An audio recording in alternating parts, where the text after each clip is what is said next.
Here's what's coming up on this episode. When I started to get more and more into the idea of shooting weddings, I didn't know whether I wanted to do fully video or stills. No one really knows what the budget was for that particular wedding, but numbers like $70 million, that kind of thing, were bounded about. Well, I think the industry is already changing in that, people are ditching their videographers and going for content creators. I see a situation where a load of guests are arriving with backlit by a sun.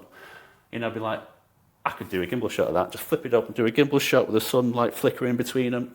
And it just opened up all these opportunities. The Apple log is just a joy. It's the first time I've enjoyed a log workflow. There's certain things that, in particular, the Blackmagic camera app is more of a cinema camera than the Sony A7C II.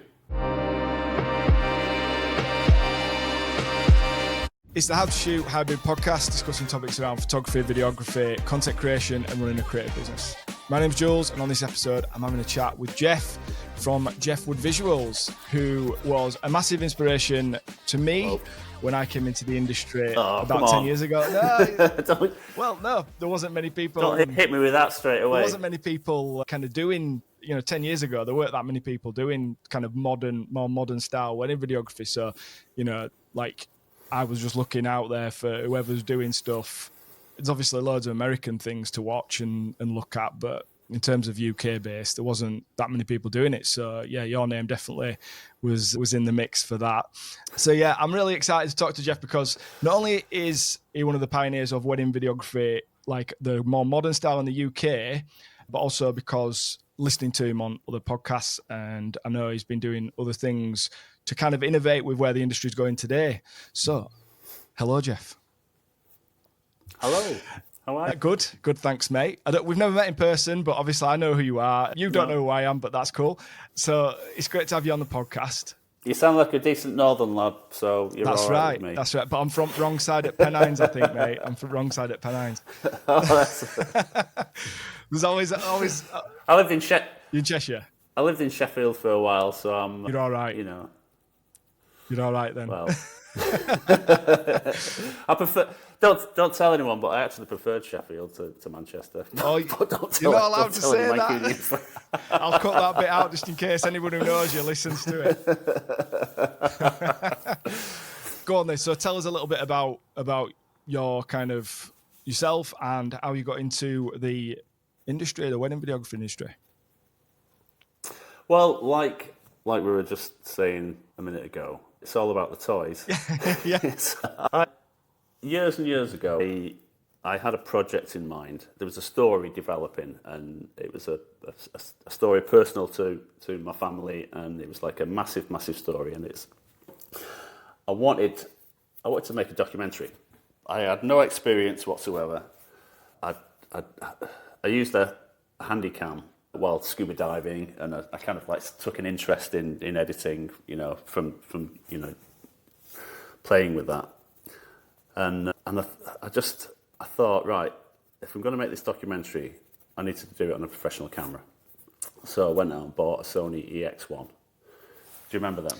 I never personally had one, but I can kind of picture the larger sized kind of. Would you class it as a prosumer? Yeah. I don't know. Would it be, or would it be more like? I mean, it wasn't one of those big TV ones, was it? It was kind of in the middle.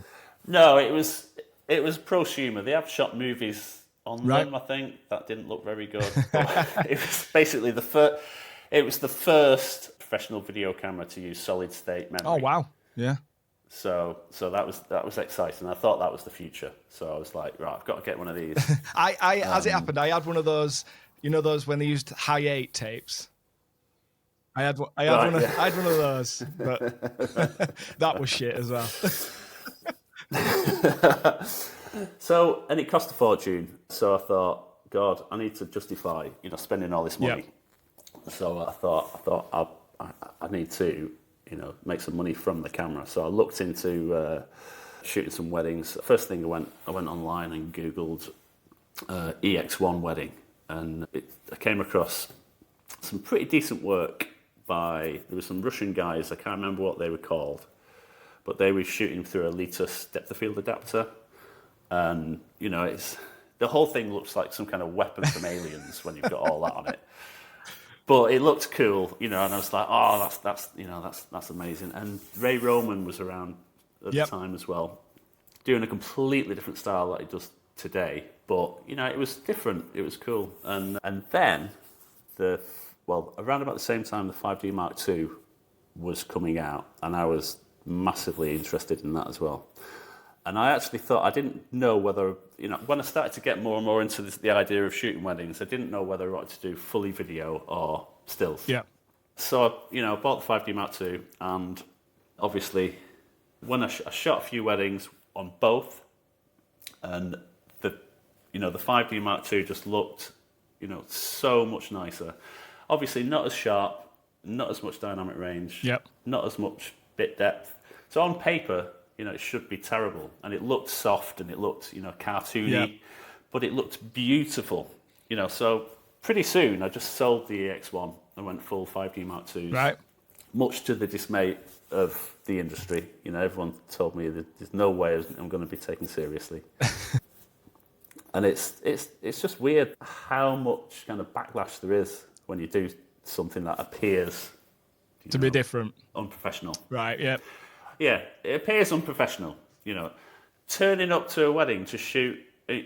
Cast your mind back to the first time it's happening. Turning up to a wedding to shoot video on a small stills camera. Yeah. Well, people still today think you're a photographer if you're doing video on a small camera because they just don't get it. They expect you to be having this big camera and everything, and they don't understand. I mean, this is like still happening today. And now, how long have wedding videographers been shooting on DSLRs and mirrorless now? I mean, but it's like 16 exactly. years. There you go. Yeah. Was it 2012 roughly? When 5D Mark II came out? Around that? 2008. Right. Early 2008. It might have even been late 2007. Wow. Because I started shooting in 2008 and I bought one mid 2008, I think. And by the end of the year, I'd sold the Sony and I was shooting purely on 3 5D Mark IIs and recording all my audio separately. And it was good times. I became pretty successful pretty early on. Yep. And I mean, I was very lucky though because I just happened to live 3 miles away from the kind of the best, poshest, most expensive, most reputable wedding videographers in the country. Right. And they just happened to be kind of looking around on the internet for, what all this DSLR thing's about. They were pretty late onto the bandwagon with the DSLRs. Yep. So they Googled, 5D Mark II weddings and found a whole load of my work and then went, oh my God, where is this guy? And I was like, oh, he's in Altrincham. It's 3 miles away. So they gave me a ring and said, and we had a meeting. It was funny because we went into this Belgian bar, which is kind of like in a cellar underground, and it was like pretty dark in there. And I took my 5D Mark II with a 1.2 50mm. Yeah. And when I said, oh, look around, do you reckon you'd be able to video in here? And they were like, no chance. I was like, well, check this out. And they're like, whoa, that's unbelievable. Yeah. Well, anyway, long story short, we kind of built a friendship and did a deal where I said, I'll teach you everything I know about shooting on these cameras. And in return, they taught me everything they know about getting great clients. Yeah. And they threw some kind of like some jobs my way that they couldn't do. They were like, oh, we've got this, are you busy on such a date? We've got this job that we can't cover. You can have it if you want. And then it turned out to be, a billionaire, billionaire wedding on the grounds of their own, estate, and I was like, oh my God. So, and then obviously work leads to work. Yep. So, that's what got me into those circles. It was just purely thanks to Real Vision. You I've know, heard, those yeah, guys. I owe my I've career. heard of them as well. Yeah, a couple of people are, Yeah. other videographers I've known that'll be kind of have been doing it a while longer than kind of this new wave that's coming through. I've heard multiple people quote them as like been there. Yeah, Yeah, they're they're kind of very private. right. Yeah, and that's the thing. You start googling because people have mentioned it, and then I've gone online trying to look for them, and there isn't a lot out there Yeah. on them. You won't find any of their Yeah. work because all I shouldn't say this. All their clients are either oligarchs Yeah. or So they're not allowed to show it anyway. royalty, or they when, like, put it this way, one of the last times I worked with those guys, I ended up sitting on a private jet next to Katy Perry and Orlando Shut Bloom. up. And I was just like, this is the mind fuck. Oh, sorry, am I allowed Of course to you can, yeah, go for it. So yeah, that's their world. Wow. It's so funny whenever I'm chatting to Mickey, we'll be chatting about something and he'll just go, "Oh yeah, I know him," and I'm just like, "Yeah, of course you do." Yeah. That's crazy. So yeah. So when was this then? How far into you doing this? Did you kind of cut your teeth on sort of like the standard weddings that we all do at the beginning, or was this fairly early on that you got these opportunities? Pretty early on, yeah, I'd say within the first 2 years. Wow. So I think without those guys, I'd still be, I'd probably be just hitting the kind of like $3,000 or $4,000 mark now. Yeah. But because of those guys, I hit that, within Early on, yeah. 18 months. Yeah. Yeah, they were saying, "Jesus, you're charging £1,200," and I'm like, "Yeah, it's a lot, isn't it?" And this is like, "No, it's not. It's not. We're charging $4,000," and I was like, "What?" So they said, "Yeah, you need to be at least 3," and I was like, "3?" So yeah, it's like, how terrifying it is putting your prices up. Yeah. I pretty much tripled my prices. So like, as soon as I started getting bookings, I was like, "Oh my God, I can't believe it. I'm getting bookings at $3,000." But because it's within these circles where, and I think this is, I hadn't kind of got this in my notes to talk about, but in terms of pricing, like your kind of insight into that might be quite useful, because I think most people, because you kind of go to the same weddings every week, especially like, there's this like slow progression usually, and not for everybody, but it's a slow progression of like coming into the industry and then kind of like doing the same weddings, and it's just like, you get slightly better and you put your price up a bit and you get slightly better weddings and people spending more money.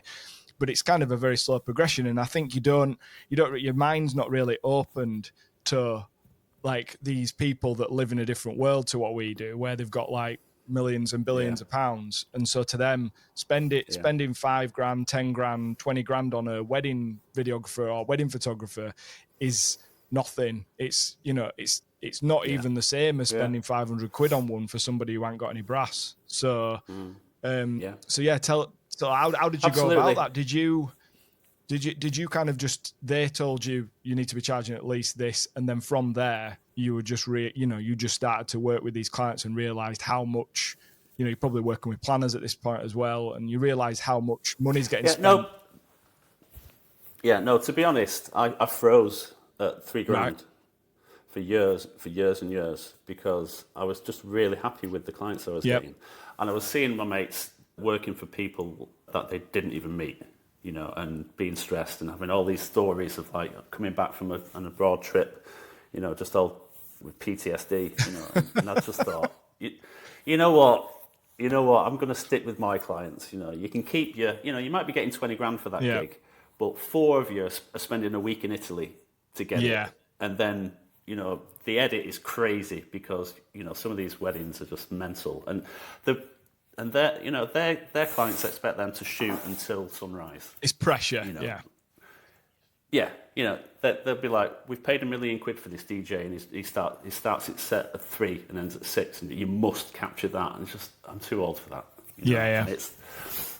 So I liked, I said it's all about the toys, but obviously I got into the art as well. And I liked being able to make, more kind of like wedding films that weren't about the party and weren't about the wedding. They were more about the travel and more about the people, and that's what I got into. So Yeah. I thought I'm enjoying my career. I'm going to keep it the same. Yep. So I stuck at £3,000 for ages and ages and ages, and I've only just put it up relatively recently. Yep. But that helps you to And get that's the because- clients that by keeping it that price, because this is a lot of people, they talk about, especially if you listen to like American podcasts like that, it's all about like luxury clients, and there's a lot of people talk about luxury weddings, luxury clients now, and it's kind of like put your prices up. But would you say then, because this is what I feel, that there is like you said, once you get to a certain point, you're working with certain clients, you don't get to necessarily meet, you don't get to build up a rapport, you don't really get to be part of that wedding. It's more like you are there, it's hired to do a job, and you're beasted basically, like you like you should absolutely. be if you're kind of earning that sort of money, and you got the pressure to deliver. Yeah, absolutely. And it's like a different job, If you really want to go for those kind of gigs, then just give yourself, a taste of like doing it 4 times, and then look at, whether you want to really spend, permanently make the change to that kind of gig, because it gets old pretty quick. Right. There's some other mates who kind of give me a foothold into another level, another tier, where some people that I met while working for Real Vision, based in Delhi, they liked what I was doing and got me on board for a billionaire wedding in Florence. And I did the edit, and they liked the edit, so they got me on board for another billionaire wedding in Udaipur in India. Yep. And we're talking like no one really knows what the budget was for that particular wedding, but numbers like $70 million, that kind of thing, were bounded about. And, it was, I thought, you come back from a thing like that with your mind completely altered, and you just think, God, that was something to behold. And then I did another one. I can't remember, there's a few in between, but I remember one in particular that was in Barcelona, that it was at that point that I just decided this isn't for me. That cost millions and millions. There were press lining the streets to get a glimpse of the guests and things, and the feeling of kind of awe had gone. It was just, it feels a bit absurd. Yeah. And not really your bag. So, well, yeah. I don't think it'd be many people's bag. Unless you're actually I at think that level of wealth and you just live it all the time. Yeah, I think, in terms of like people like you and me, in terms of like people that end up shooting it, I think a lot of them like get trapped in that tier. Yeah. And can't get the normal work anymore. Like I'm trapped doing. All my clients are kind of like from the home counties. They're all. I feel like I spend my life on the M6. Yeah. And I'm jealous of all the people that have got the local work. And they're getting decent money now. Yeah, because it has started to come up here. Yeah. So I'm spending 2 nights in London and getting $5,000. Yeah. And they're. They might shoot a wedding on the Saturday and a wedding on the Sunday, and get $3,000 and $3,000. And so they're actually making more. Yeah. They've probably worked less. Yeah. And made more. So yeah, it's a bit of a trap. But I can't get the work around here anymore. I don't know where to start. Right. I just.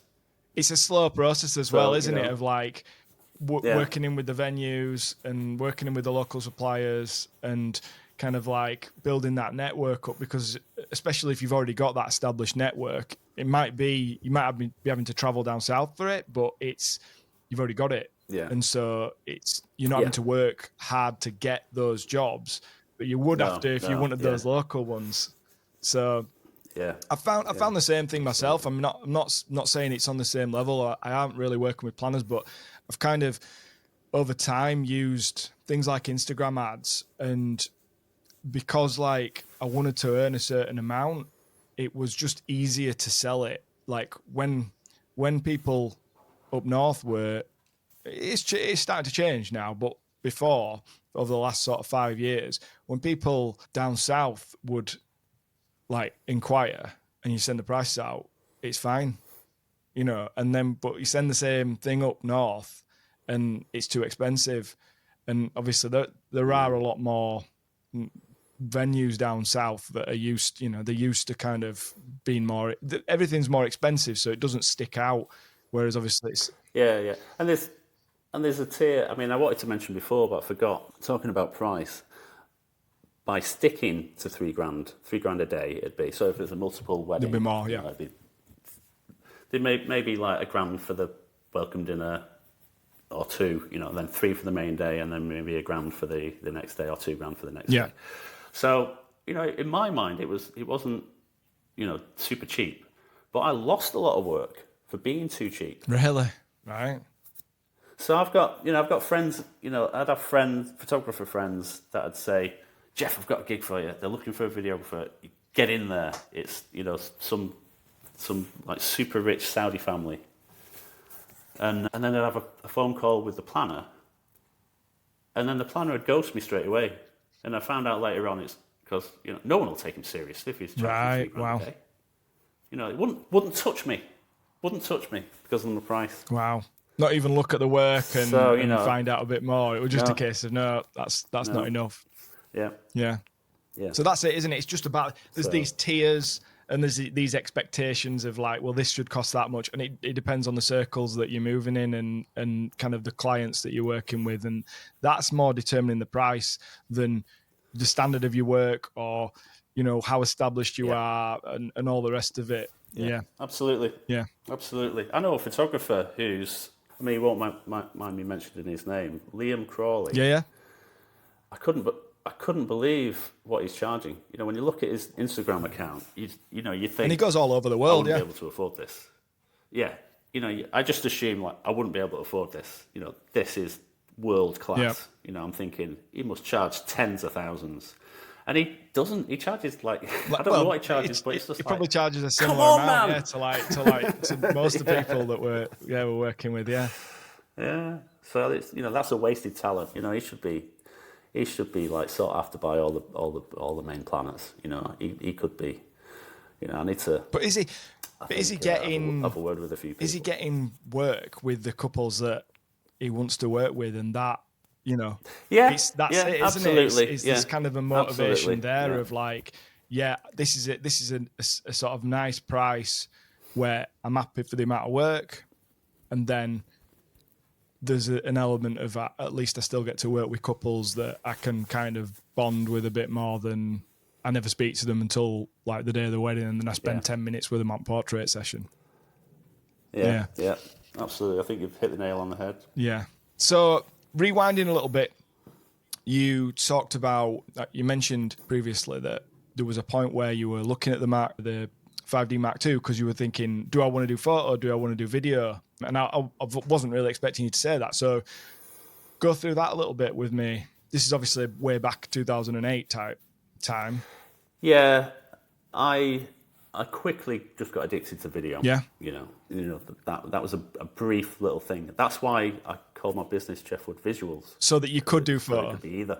Yeah. Yeah. So, but that didn't last. I've done probably a handful of weddings where they didn't have a photographer and wanted to take frame grabs. Yep. In them cases, I'd take a few stills as well as the frame grabs. But I found it very, very stressful. Yeah. Shooting solo and doing both. Yeah, it was pretty stressful. Yeah. But that's something I'm doing now. My partner, girlfriend Jane, I discovered by accident that she's got a ridiculous eye for stills.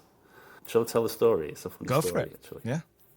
We were a photographer friend of mine, had an Airbnb that she said, I need some content for online. you can stay for free if you just take a few Yep. shots. I was like, great, it's a beautiful place, absolutely gorgeous. I did a few shots. The photographer had done a few shots, and I was tasked with making a reel for Instagram out of all the shots, and it just looked a bit lackluster and a bit. I just thought, what could I have done to make it look better? You know, I thought it's not my forte, this. And then I looked at Jane's phone, and just the few snaps that she'd run off with her phone, they just blew me up. It just blew my stuff out of the water. Right.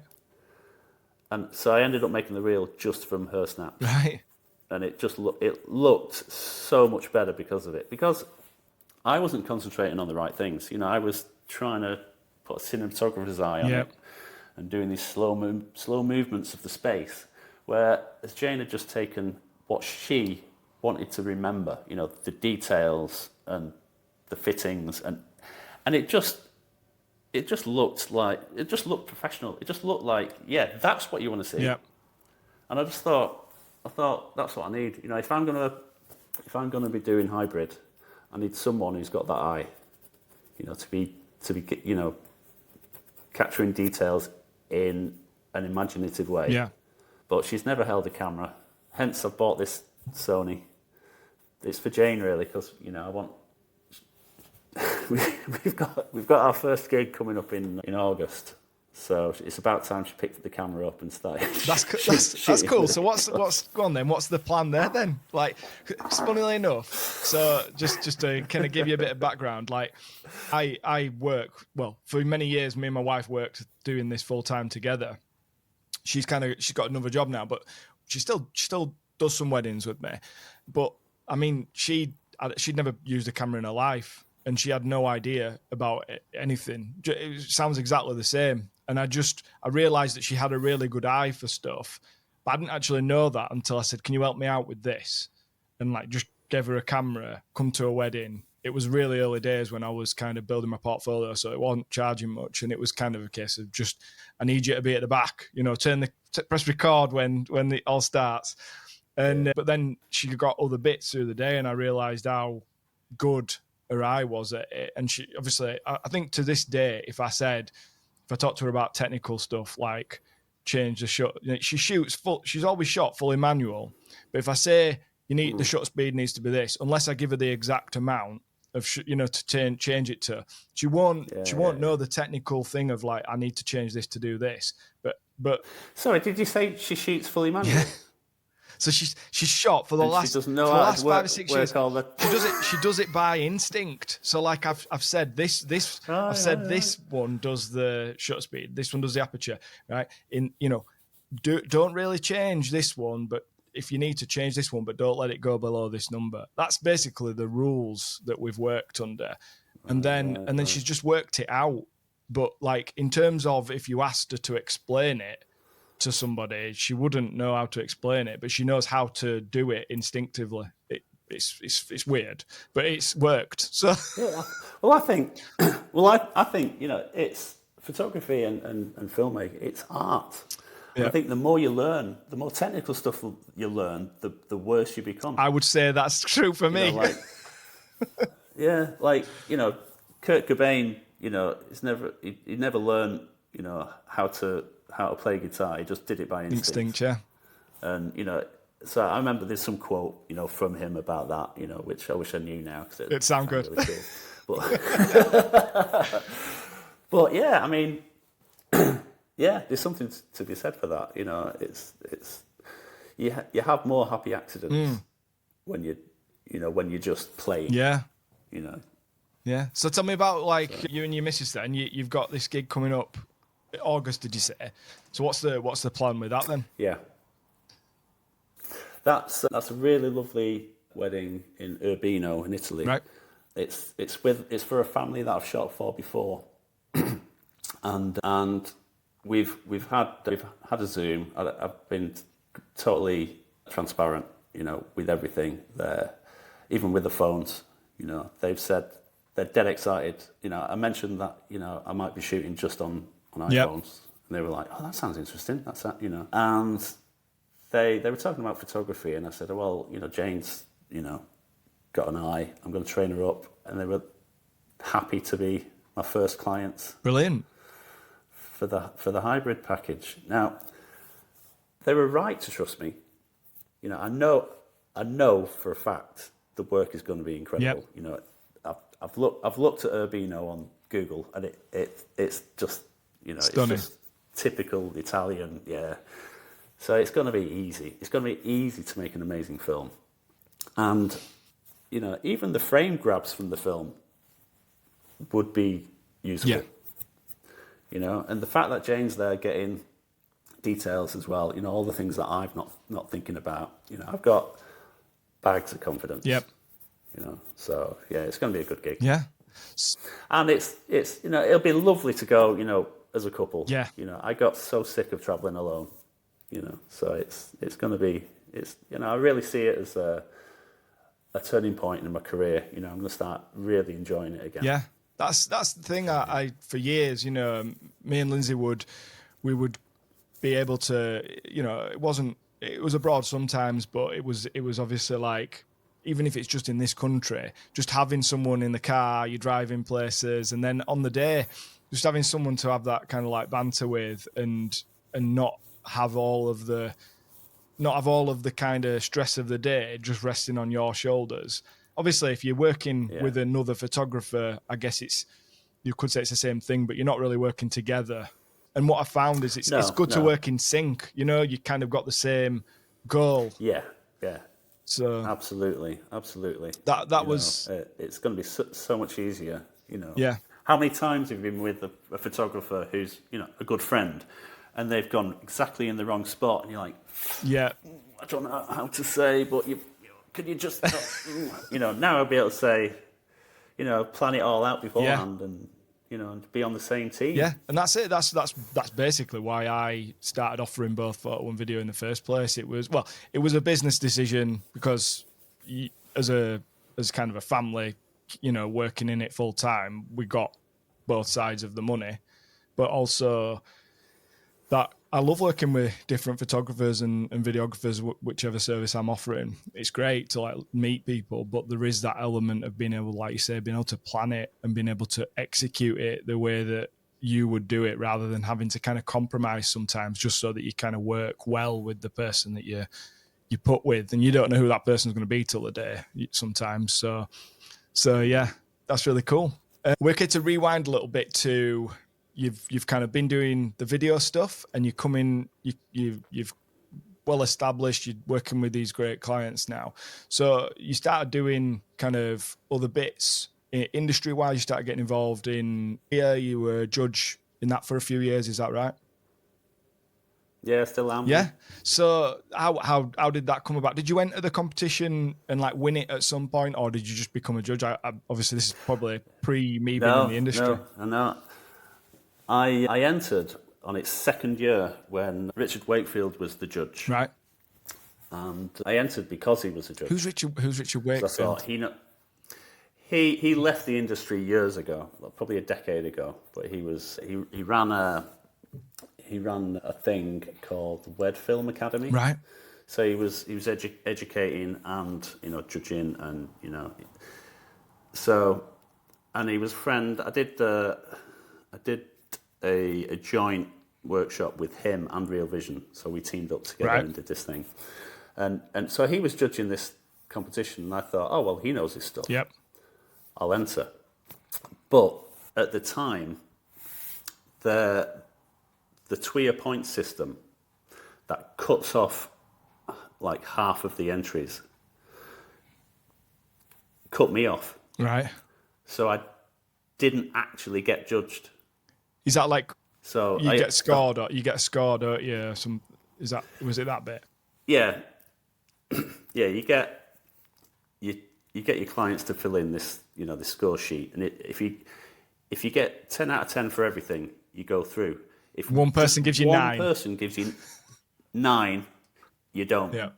So I had a word with Damien afterwards. I said I'm not very happy with the way Richard Wakefield left, and then Damien asked me to judge after that, because I was a lot higher in the kind of like in the industry then than I am now. So I was I was the go-to for Damien. And I said, yeah, I'd love to, but this whole point thing is getting rid of people that shouldn't be gotten rid of. So he came up with the wildcard system. Right. So I was pretty happy with that.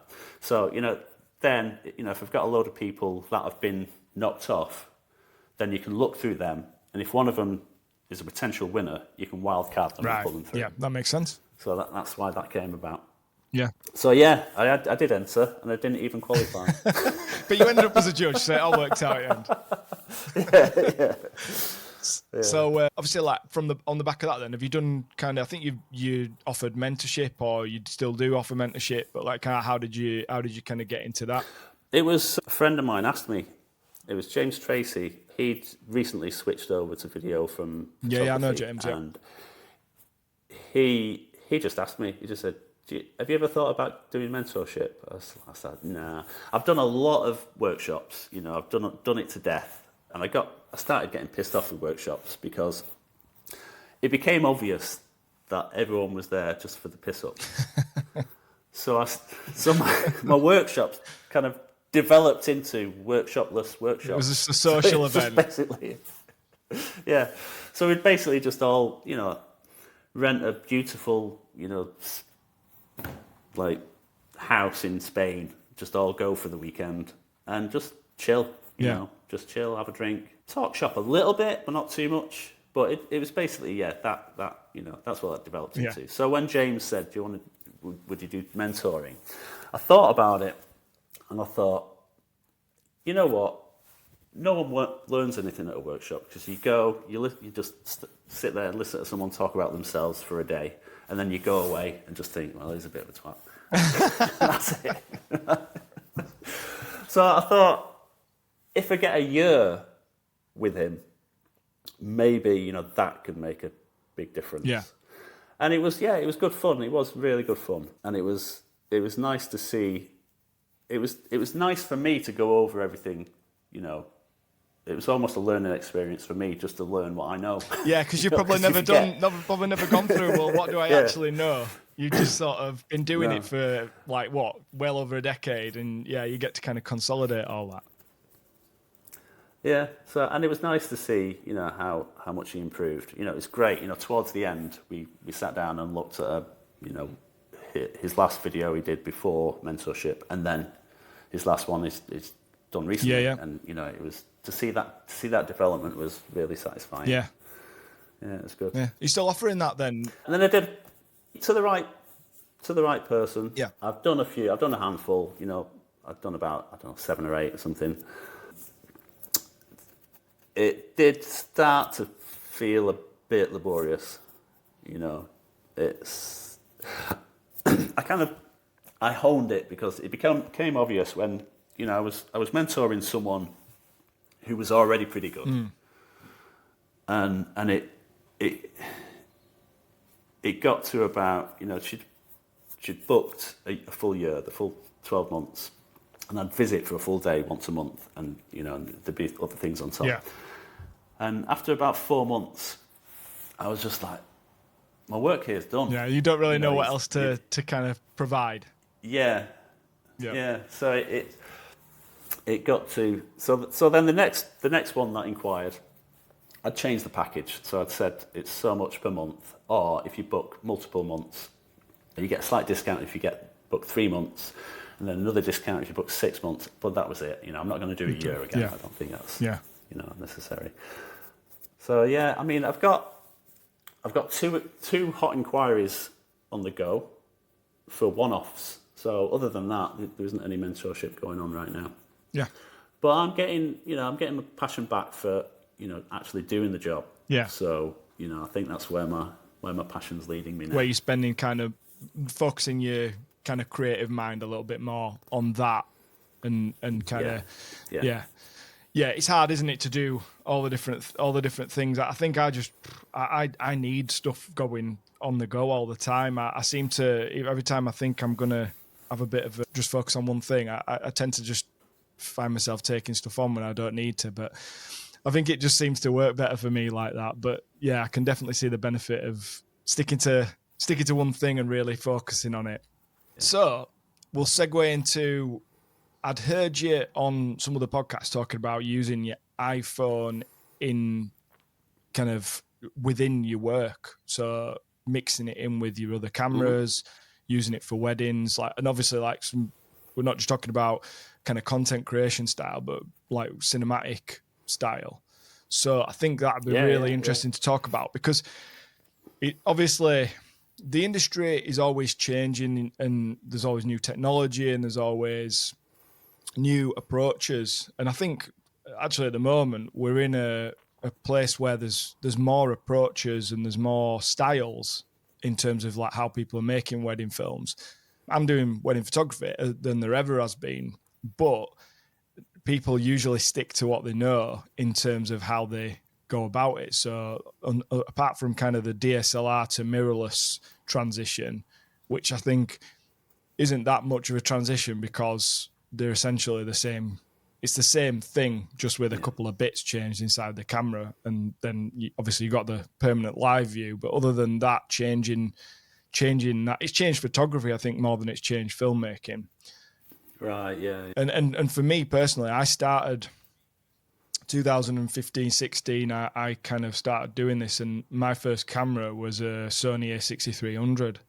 Which was already mirrorless. I never bought a DSLR, or I'd used camcorders and things like that from way back. But so I only ever knew mirrorless anyway. But the idea of using a phone is actually quite a big jump.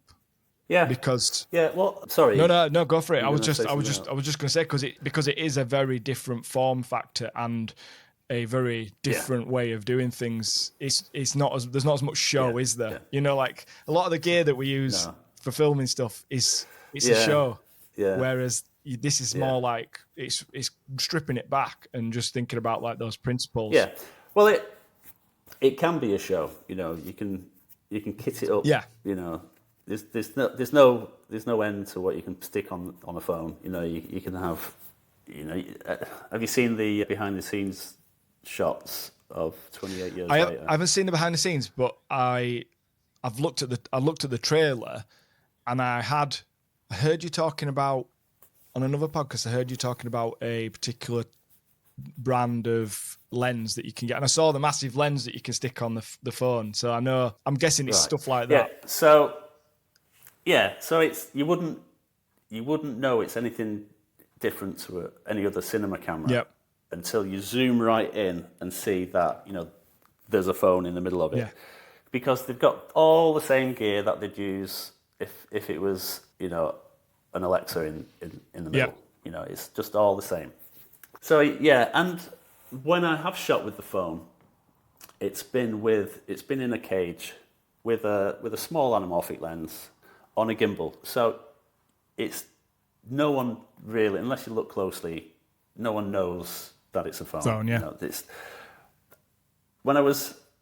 I shot a full year of weddings on a Canon R5 and a phone, and it wasn't really to prove anything. You know, I wasn't like sort of, hey, you know, I'm going to go under the radar and use this phone, because it was in a cage on a gimbal. Yeah, so it looks just like another camera.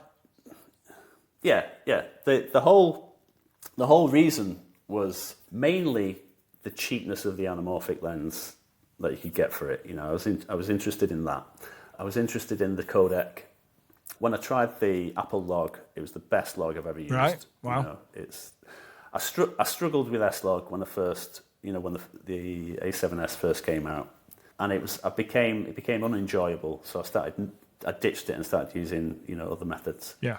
But the Canon log, the Apple log is just a joy. You know, it's you know, it's the first time I've enjoyed a log workflow. Right. So, yeah, it all started when I updated my phone. You know, I'd always just bought an SE, you know, the same as my kids, and I decided to start taking Instagram seriously. So I was like trying to do it on my little tiny phone. I was like, this isn't working. I need a new phone. So I went down to Apple, and I just went, all right, I just want the biggest and best. Okay, there we go. And it was then that I looked at the video capabilities, and I was just like, what? You know, it was just a massive shock. Because of the specs that you can actually get out of it. Yeah. Yeah, and then when I looked at some of the things that had been done, it just blew my mind, and I just thought, this is crazy. So I thought, yeah, I'm gonna, I'll buy the Beast Grip anamorphics and Beast Grip cage and just have a look, just have a play. And yeah, I was completely blown away, absolutely blown away. So I was like, right, that's it. I'm going to use that for the wide. Yeah. That's it. So, and it was during this year that I started to get a little bit frustrated with the color differences Between the phone and the normal just camera. adds work. Yeah. So between the iPhone and the Canon. Yep. And I thought it's just extra work. What am I going to do?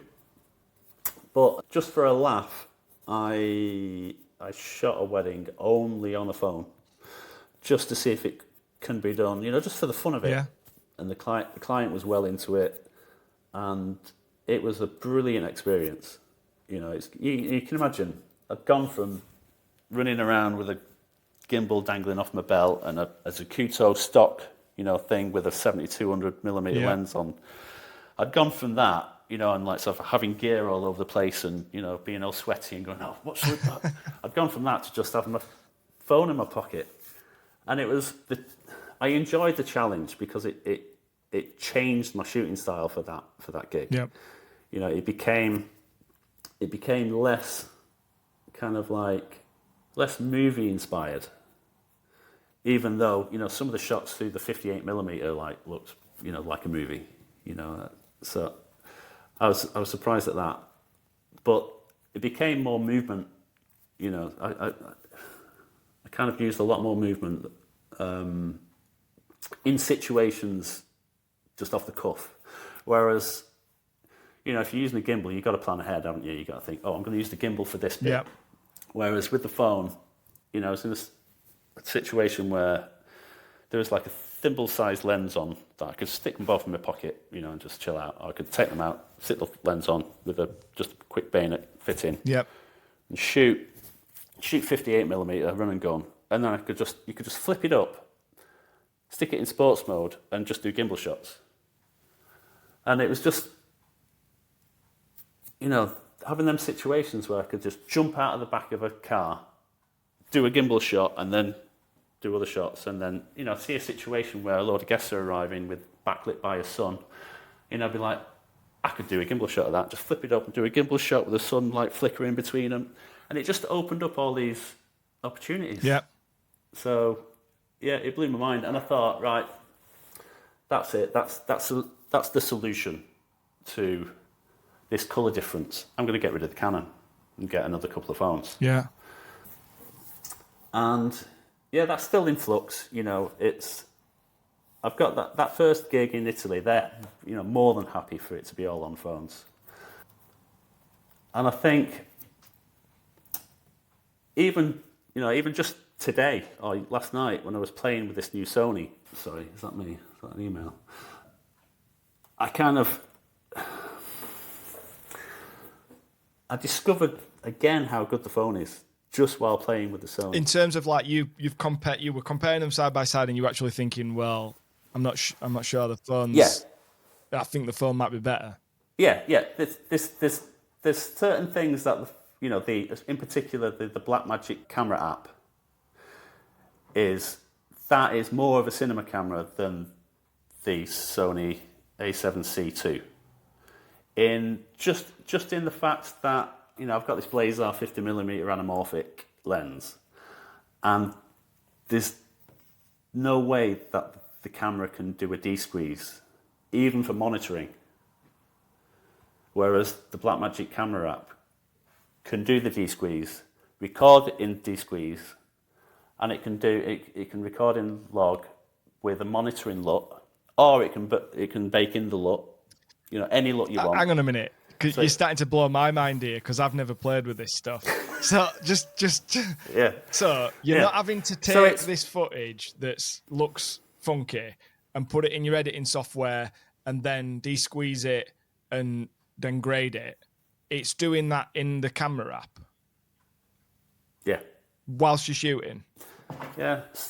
So I'll show you. So while while you're shooting it, it's doing all that in the background, and then once you finish, you press play, and you've got a really nice, normal-looking anamorphic image. So can you see that? Yep. Well, I've got these guides here Yep. for if I want to do Instagram reel, if I want to frame for a vertical. So the middle bit's your 9x16. So ignore them. So that's no de-squeeze, Yep. so it's just normal. So you can imagine, you stick your anamorphic lens on and it all starts getting stretched. Yep. Okay, so then you go into 1.55 by anamorphic de-squeeze, and there it's de-squeezed it. And it records it in de-squeeze as well. Right. And that's actually log with a monitoring LUT on. Right, so you can see what it'll look like once you've graded it. Yeah. So you can either just put the LUT on in Final Cut will automatically add the LUT. Right. So you don't even know you're working in log. Yep. Or you can just bake the LUT in, like with the phone. Right. So there's loads of things you can do with this phone that I started to get used to. Another thing is, if you've got 3 phones all shooting a multicam, you can. I mean, I've not got my other phones turned on, but otherwise I'd show you. You can just hit one of these things, Yep. and it'll show you all the angles. So you can do the multicam. The phones. You can do the multicam almost live. Yeah. So you can just see.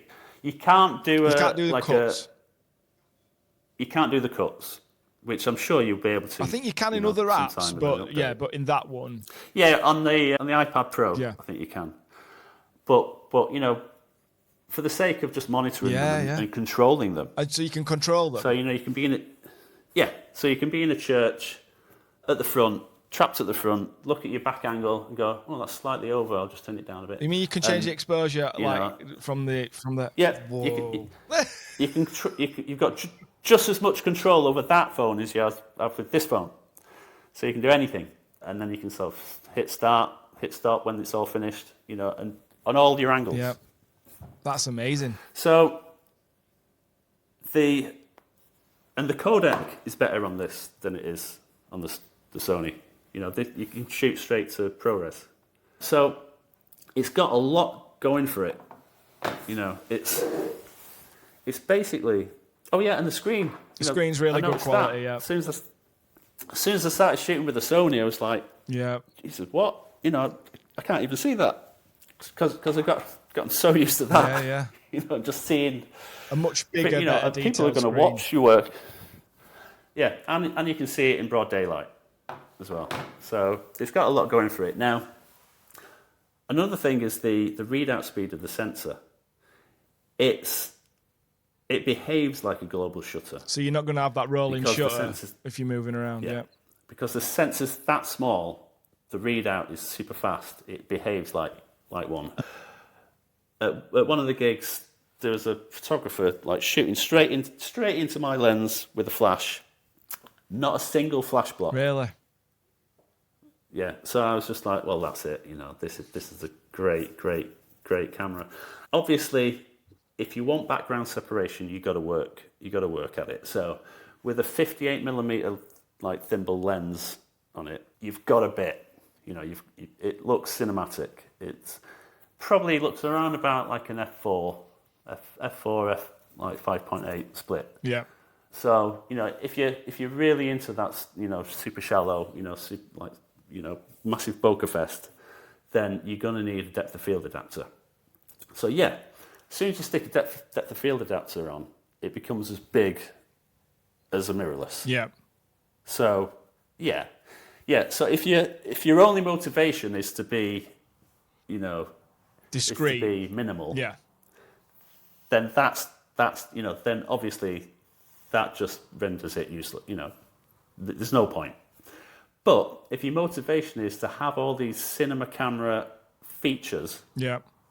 Which you'd only find on super expensive cinema cameras, then this with a depth of field adapter is better than any of these Sony mirrorless. It's just when it comes to. I just can't believe it, really. When it comes to cinema features. No, I know the Panasonics have much better cinema features. You can do open gate. Yeah. So you could get a 2 by anamorphic on a Panasonic and shoot proper open gate with a live D-squeeze. So yeah, I think the Panasonics are way ahead of the game when it comes to, an anamorphic workflow. So yeah, I think I need to look at them, to be honest. But I'm pretty happy with the phone, and with a depth of field adapter and an anamorphic lens on it, it's going to be pretty killer.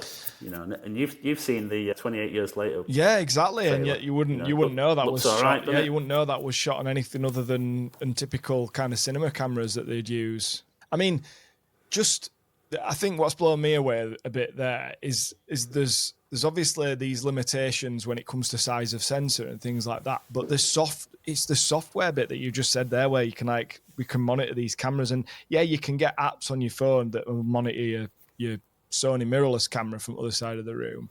But it's all really clunky, and you can only you've got to go into this app and you've got to do that. Whereas if you've just got one app and you're controlling three angles, and like you say, you can change exposure really easily and from all the different cameras whilst you're still filming on this one. I mean, that in itself is that's if they ought to be putting this software in the stuff that we're buying. We're paying thousands of pounds for. Yeah. Because obviously it's possible to do it. They need to do at least an anamorphic D-squeeze.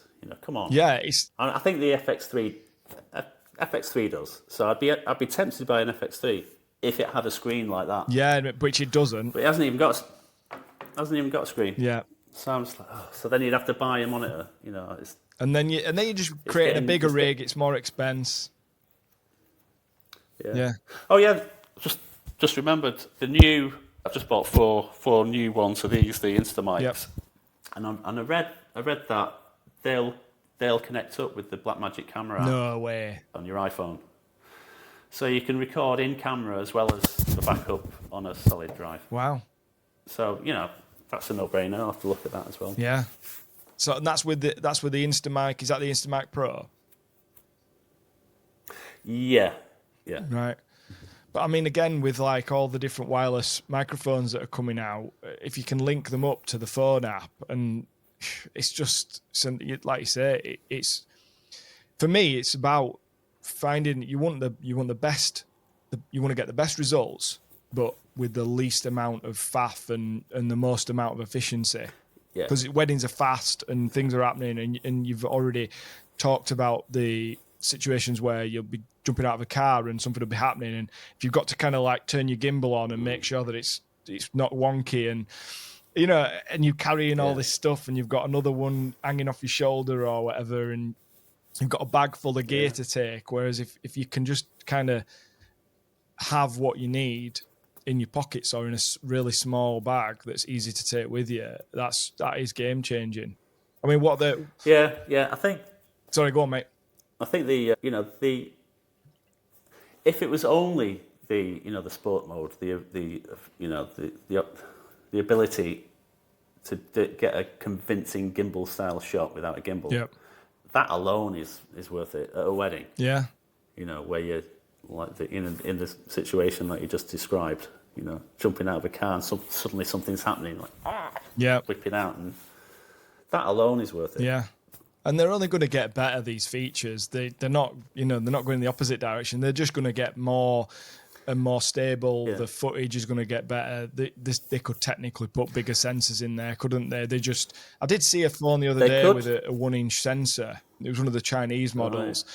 And I thought, well, wow. I can't remember which one it was, but if you've got a 1-inch sensor in a phone, you now get into the territory of, the footage. When I first started, I was using, as a third angle, I was using a little Sony RX whatever, and it used to overheat because it was small, and it was almost setting on fire when you were recording ceremonies and stuff on it. But it's that was a 1-inch sensor, and the footage was decent out of that. So yeah, who knows where it's going? Yeah. I mean, I think two things from what you just mentioned is you don't even need a Super 35 sensor to get a really cinematic depth of field. I can't remember what the size of sensors were on the SI2Ks that were used in Slumdog Millionaire. but they were pretty small. And I think if you hacked away at took the lens out and somehow built some way of using 16mm lenses on it, or that kind of thing, then you could get some cinematic look. Yeah. But he's gonna do that. But I think as well as that, the kind of computational fake bokeh that's only going to get better. With faster chips and with AI stuff. AI, and it's going to be you won't even need a real lens. It'll just be faked. And if you could sit like a professional filmmaker down and say, okay, which one's real and which one's fake, it'll come to a point where they won't be able to tell, or even pick the fake one and say that's the better one, that's more realistic. Yeah. It's going to get there. And so the consumer's not going to be able to tell the difference if if a professional filmmaker's going to struggle. No. So what are the downsides then? What are the downsides? Have you come across anything that you've been like, that's a real fucking deal breaker? Like, dance floor, low light. I don't know. People saying you look like an unprofessional person because you've only got a phone. I don't know. What are the downsides? Low light's not been too bad. I generally shoot a dance floor on a gimbal with an anamorphic lens, so that kind of sucks more light into it. Yep. The 24 it acts like an 18, so there's more light going in. And I've been on the pitch dark dance floors, and the fact that these pinpoint lights are just creating these anamorphic flares, it's just gorgeous. But yeah, downsides, you have to relearn things. There's no really kind of like elegant way of getting long shots properly in the dark. Yeah. So that is a major problem. So can you just go closer a little bit? You just have to get close to the action. Yeah. I mean, my longest lens that's working really well is the 58mm. So if you can get close enough to make it work on a 58mm lens, fine. But we all know that sometimes you need a 200mm or something. Yeah. When they've sold out of depth of field adapters, which is really frustrating, and so I'm going to grab one as soon as they come back on the market. With a depth of field adapter, you can use any Canon lens on it. Right. So yeah, I think you lose a stop or two of light. So if it's a pitch dark room and you need a 200mm shot, you're going to have to light it. Yeah, so that's a new problem that we've gotten used to not having. But loads of people will take lights to weddings anyway. Yeah. It doesn't necessarily go with the minimalistic. It's a trade-off. Yeah. No, it's a trade-off. If you really like anamorphic and you don't mind lighting it, then yeah, go with the phone. Go with the phone and a depth of field adapter. Stick I don't know what the longest Blazar lens is, something like 150mm or something. Right. It's like stick an 150mm anamorphic lens on it. It's going to look absolutely gorgeous, especially if you backlight it. You get some anamorphic flare coming through during the speeches. You're going to get the most cinematic speeches you've ever captured. Yeah. So if you're into that, go for it. Yeah. But at least it's something you can do. There's the option there. Yeah. I was trying to think of other drawbacks. The battery issue, I've not come across an issue yet, because I've got like a battery attached to the top of one of my tripods that whatever phone's on that tripod can be charging. Yeah, you plug it in. And then there's on the Tilta Chronos system, there's a handle thing that you can stick here, and that charges it as well. All right, that's cool. So, and they're like £100. Right. So it's like the cost of a battery, a camera battery. Yeah. So you can just buy a load of them and change them whenever it starts running out. But it's lasted all day and night so far. So what's that you just had on there? Is that like a case that you just had on there? Then you can attach different accessories. Yeah, that's the Tilta Chronos. All my gubbins are upstairs, but there's the handle thing that charges it. Yeah. There's like a lens flip up thing that you can fit lenses to. Yeah. There's a filter tray that you can with a whole suite of different NDs and Pro Mist filters and stuff. You can attach lights, you can attach a tripod plate, you can attach a all these little things there, it's like a hot shoe type thing. So whatever you attach to it will be powered by the battery that you've got attached to That's it. Cool. Oh yeah, and when you take that off, there's like a fan that you can stick on the here as well. Yes, it gets hot. Cool. Yeah. I've not had any overheating issues yet, but who knows? If there's an outdoor ceremony in Italy, and it's an hour long. Yeah. So, yeah, I mean, it's a great system. There's also the Beast Grip system, which it's a bit bulkier because this is the one that fits any camera. Right. So, as you buy different cameras, they'll all fit in the same system and the anamorphic lens on there. That's the one I use on my gimbal, so that's not minimal. And which gimbal are you using to do that then? It can't be the smallest. Ronin SC. Cool. Yeah. Yeah, that's more than enough.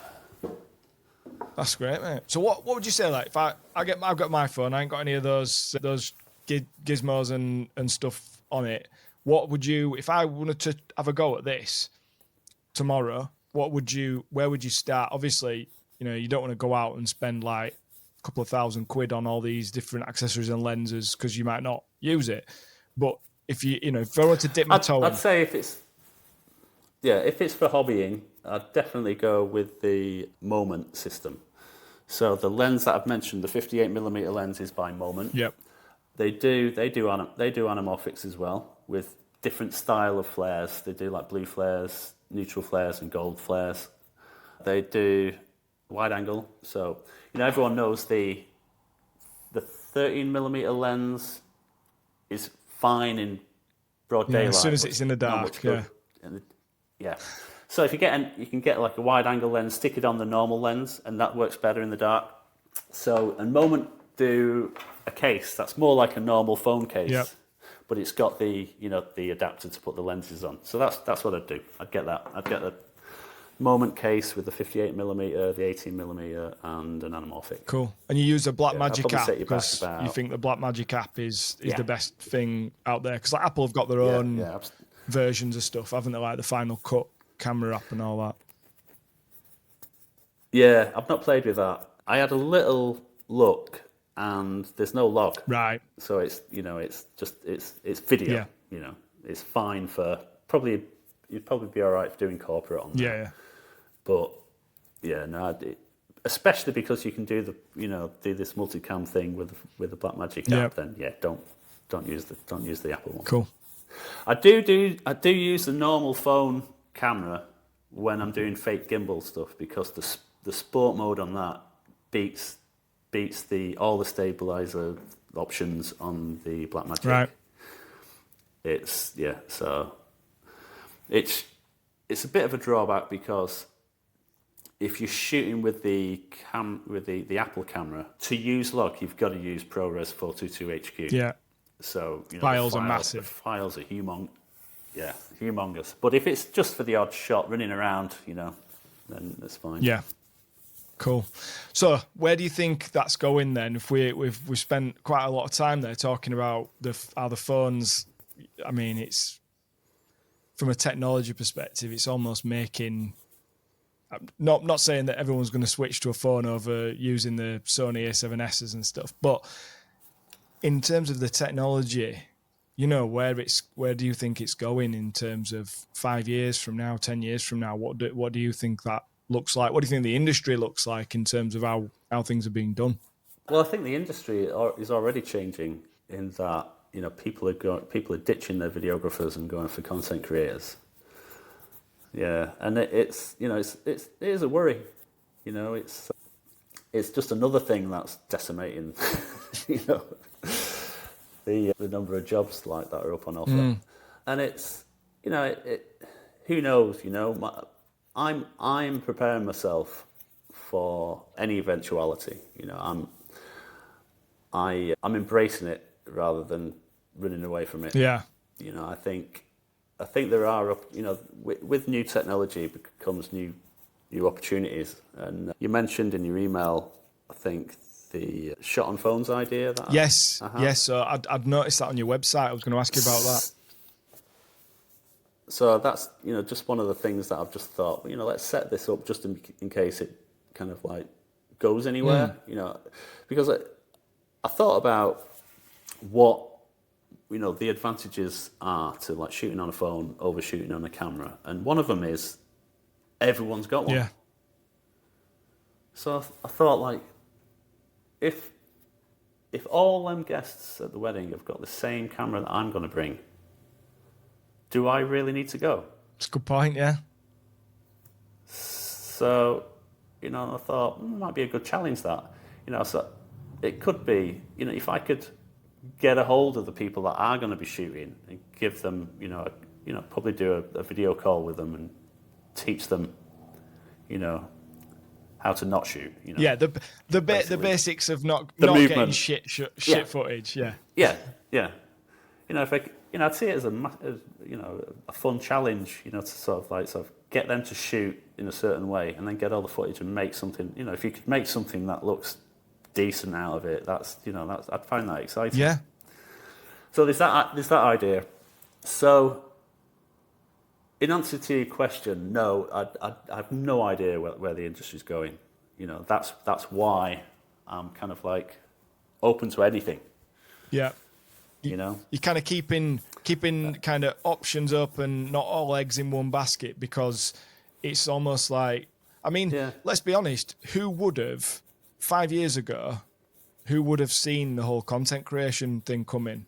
Because in hindsight, everyone should have seen it coming. But at the time, I think, especially within like the wedding videography industry, everybody was like, it was all about having the best kit, and it was all about creating the best cinematic film that you possibly could. And people would criticize people who didn't use lights, because if you don't use lights, it's just going to be shit. And people would be like, well, yeah, but the ISO is good on these cameras, and they'd be like, no, because you can't. And I can see the arguments on both sides of stuff like that. But people would have been like, no, phones, they're never going to be good enough to. And then we're having this conversation 5 years later, and we've already got a situation where I've lost out on bookings to content creators. So I know, I'm not saying that necessarily I would have 100% wanted that job, but I kind of follow up with any inquiry. I get an inquiry, they don't go with me. I always ask why. Yeah. It's a weird thing. It's a weird thing because it's a misuse of the word. They aren't content creators. The people calling themselves wedding content creators aren't content creators. They're videographers. Exactly. That's what that's my sort of view on it. They're just doing what they're just doing a slightly different style of videography, but it's this. They're essentially the same as what I was 9-10 years ago, starting out shooting a wedding, and I was trying to kind of. I was working it out, and what the content that's coming out of it's slightly different because everything's been shot vertically, typically shot vertically, and it's in shorter clips rather than a longer edited video, but it's still videography. It is, and it's you can't say it's different because I use a different aspect ratio, because you can use whatever aspect ratio you want in video. You can't say it's different because it's a shorter video. It's still a video, So like when I started, everyone was doing hours, 2 hours, and I was like, my main product was 3 minutes. Yep. So that must have looked. That was going to be very different. Yeah, that was going to be very different. Sort of 15 years ago. It didn't mean I wasn't. It didn't mean I wasn't a videographer. I was still, I called myself a cinematographer because I copied off still motion, and I thought, oh, that sounds cool. I'm going to call myself a cinematographer, and differentiate myself from videography. But I was a videographer, come on. Yeah. So, I get it. They want to differentiate themselves from videography. It's kind of it can be seen as old hat now, and say, oh no, you need a new cool content creator. But they are, I'm going to get in trouble for this. I know I am, but. They aren't content creators. I might be wrong, tell me if I'm wrong, but a content creator creates the content. They're in front of the lens. Well, that's how it's historically been. Like a YouTuber is a content creator. Yeah. Like someone like Andy Keir. He's a content creator. Have you seen his stuff? Yeah, it's really funny. He's a content creator. He's creating this content. If anything, it's the bride and groom that are the content creators. Yeah, from a using the wedding. word, how it's been used historically. Yeah, definitely. Yeah. So anyway, sorry, I should shut up. I shouldn't have said that. No. I'm going to be in so much trouble now. Well, no, you're not criticizing anybody. You're basically just saying because I've had these conversations with my missus, because I'm like, I don't like to be stale. I like to keep innovating. I like to be open-minded and be. So I've thought, am I missing a trick here? Because there's a bit from a business perspective, not necessarily from a creative perspective, but from a business perspective, I think I'd rather have the opportunity to earn some money by turning up and filming some stuff on my phone and sending it to the couple the next day, having very minimal editing involved, and again, this is not like fulfilling my creative desire, if you like, but from a business perspective, it's probably if I put how much money I spend on how much time I spend on editing, I'm probably getting paid more if I just turn up and shoot on my phone and deliver the clips, because I haven't spent the time editing. And so from a business perspective, it's almost, am I missing a trick here? Am I trying to keep this integrity of like, I make wedding films, but maybe, no, like you said, we're all wedding videographers. Doesn't matter what you call yourself or whatever. And if what couples want is just they want the clips so they can make their own reels, and they don't actually want you to edit something together for them that takes you a week. Do you know what I mean? Like, I don't know. Yeah. And I'm not saying that's right or wrong. I'm just I'm asking the question because I'm wondering. Yeah. Yeah, I mean, you should keep yourself open to it. It sounds like fun. Yeah, it does, doesn't it? just rocking up and just getting involved, acting like a guest and shooting it all, and then going, right, there you go, job done. But then who's to say that's not the way to go? Yeah, do it. But then you've also kind of talked about how you can actually use your phone to as an alternative / to integrate it into your workflow and still create really nice cinematic work. So I can definitely see, the industry, it doesn't necessarily have to go in two different directions. So I reckon, based on our conversation just now, I reckon the distant future is you'll be able to just rock up with one phone, wave it around, and the AI will make a wedding film. And it'll just instantly edit it all. And it'll be like, there you go, it's 25 minutes long, it's absolutely brilliant, check that out. That is going to be the future. So, make hay while the sun shines, because we'll all be out of the jobs pretty soon. And on that frightening note. No, but I mean, you're probably right. I mean, yeah, who knows where that technology goes, because it's already kind of gone in a completely different way, to what you would have thought. So appreciate your time, Jeff. I'm just going to ask you a couple of questions just to wrap up. I sent these over, so you might have an answer for this. So I skimmed them last night. I can't remember what they were. Well, maybe you can wing it then. What's the biggest piece of advice you would give yourself if you could go back to the start of your business? Would it be buy an iPhone 15 or go into the future and buy an iPhone 15? No, it'd be, you know what? I can't complain of how my career's gone. Yep. So, it'd be just do what you're doing. Yeah. Still having a good time doing it. It would be. I think, I've had ups and downs like everyone, and after traveling too much, I wouldn't want to go back and say, oh, don't travel as much, because you miss out on the good bits as well. You know what I mean? Yeah. So, I wouldn't change a thing. Cool. That's really good. It's a cop out, but it's good. What's something that you bought that you wish you hadn't?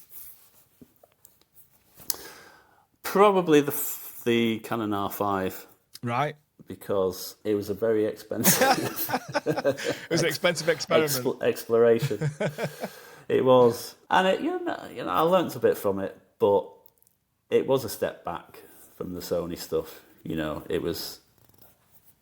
the image was amazing. You know, the image was beautiful, but the clunkiness of it. You know, there was so much missing from the the workings of it. Yeah. And it might have been the lens. I don't know, but the autofocus was dead loud. You know, it's probably the lens I was using, but it was, you know, it's almost like the on-camera audio was unusable. Right, because it was just like the servo in it, right? Yeah. Wow. Yeah. So yeah, you know, I wish I'd have just borrowed one and Played with it. not wasted my money. Yeah. You can put one wedding trend in the bin. What is it? Well, as in at the wedding, you know, what they're doing at the wedding. Yeah. Just because we see so many, don't we? You stood there sometimes thinking, why the fucking hell are they doing this? And then you see it at every wedding that year. Well, everyone says the cake, don't they? It's just a bit, you know. But that's a cop-out because, you know, that's an easy answer, isn't it? Hey, if that's your answer, loads of people say the cake. I think that's got to be something from like decades and decades ago, the cake, hasn't it? That we just haven't quite moved on from. When people used to eat sponge. Have you ever had all the time? Yeah. Tea and sponge. Do you remember when? Have you ever had? This might be a thing from way back, but do you remember when they'd have like a chimney sweep? Yes, I have had one of those weddings as well. What was that? I've no idea. What was that about? No, no idea. But I was taking photos of this chimney sweep because I've been told to by the bride, the mother of the bride, and I was like, I don't really understand what's going on here. I had to look it up when I got home, and it was a thing from back in the day. It was something to do with wishing luck. But I think the official answer's got to be, now it pains me to say it because it's great fun for the guests, but it's during our break time, singing waiters. You're going to get in trouble for that one. There's just, but you know, it's just that bit where you're like, oh, can I have a sit down now? Oh, the singing waiter's coming on in a minute. Whoa, no. I think I had them at 50% of my weddings last year as well, and it must have been a big thing last year, and I was like, am I ever going to get to sit down and just rest for a bit? Because every single wedding seems to have singing waiters, but I'll take that one. Yeah, that's a good one. Right, last one. You're getting married again, and you can only pick one thing. Is it photo or video? Which is the best memory? Video. There you go. I knew you'd say that. 100%. Because you can take frame grabs. Yeah, you can't. It's hard to make a video out of photos. Yeah, although with AI, who knows? Right. Yeah, it'll only be a matter of time, and they'll be making photos do all sorts. Yeah, but it'd have to be a well-made video. Right. You know, that weirdly reading that question got me kind of thinking about, like, you know, if I was getting married. Yeah. You know, what style would you go for? Would I want?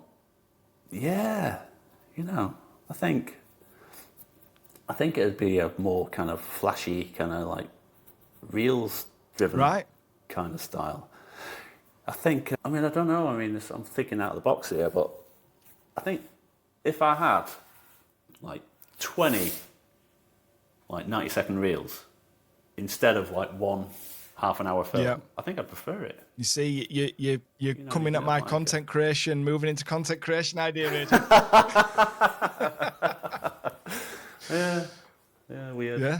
Well, it's interesting. But, you know, I think, you know, yeah, because I think, I don't know, I mean, it's probably because of, it's like a busman's holiday, isn't it? You know, sitting down to watch my own wedding video, it'd be like going to work. You know what I mean? I'm back doing judging. So I think that's the reason. Yeah, that's the reason. Because it'd just be like, you know, I might as well just be working. That's good. Right, where can people find you if they want to check your work out? What's your... Well, I've become all modern and started going on Instagram now. So at Jeff Wood Visuals, it's my Instagram, and jeffwoodvisuals.com is my website. Brilliant. And anyone who's listening, you should be going and checking out Jeff's work, because whether you're looking at his Instagram stuff, the stuff he's doing on Reels, or you're looking at his website and like the longer films, it's really brilliant. And I know that you've inspired, over the years, you've inspired and influenced the style of a lot of, wedding filmmakers of today. So thank you very much for your time. Well, I only copied off Still Motion, so thank them. But they must have copied off someone else as well. Someone's always copied off someone. Well, let's say that. Yeah, let's go with that. I appreciate your time, mate. Thanks for coming on today, and take care of yourself. Thanks for having me. Cheers, buddy. You too. Thanks, mate. That's it for this episode. I hope you have enjoyed listening to my chat with Jeff Wood.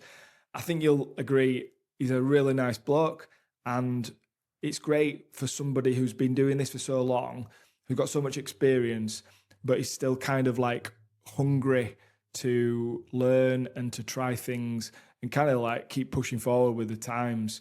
And I got so much from listening to the stuff that he was talking about with using the mobile phones and things like that. So it's been a great conversation. I hope you've got something from it. So the last thing to mention is this week's featured song. And it's a Beethoven piece, which you can license from MusicBed, which is pretty cool. It's Piano Sonata number 14 in C minor, performed by Ignace Paderewski. I'm not sure if I've got that pronunciation right. This is one of my favourite pieces of classical music.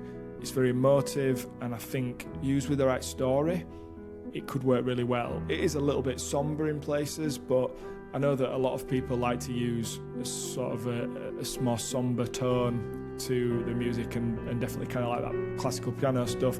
So I thought I'd throw it in there because I think it's cool that you can license some kind of more well-known classical songs from MusicBed. So thanks for listening. Please join me for the next one, and take care.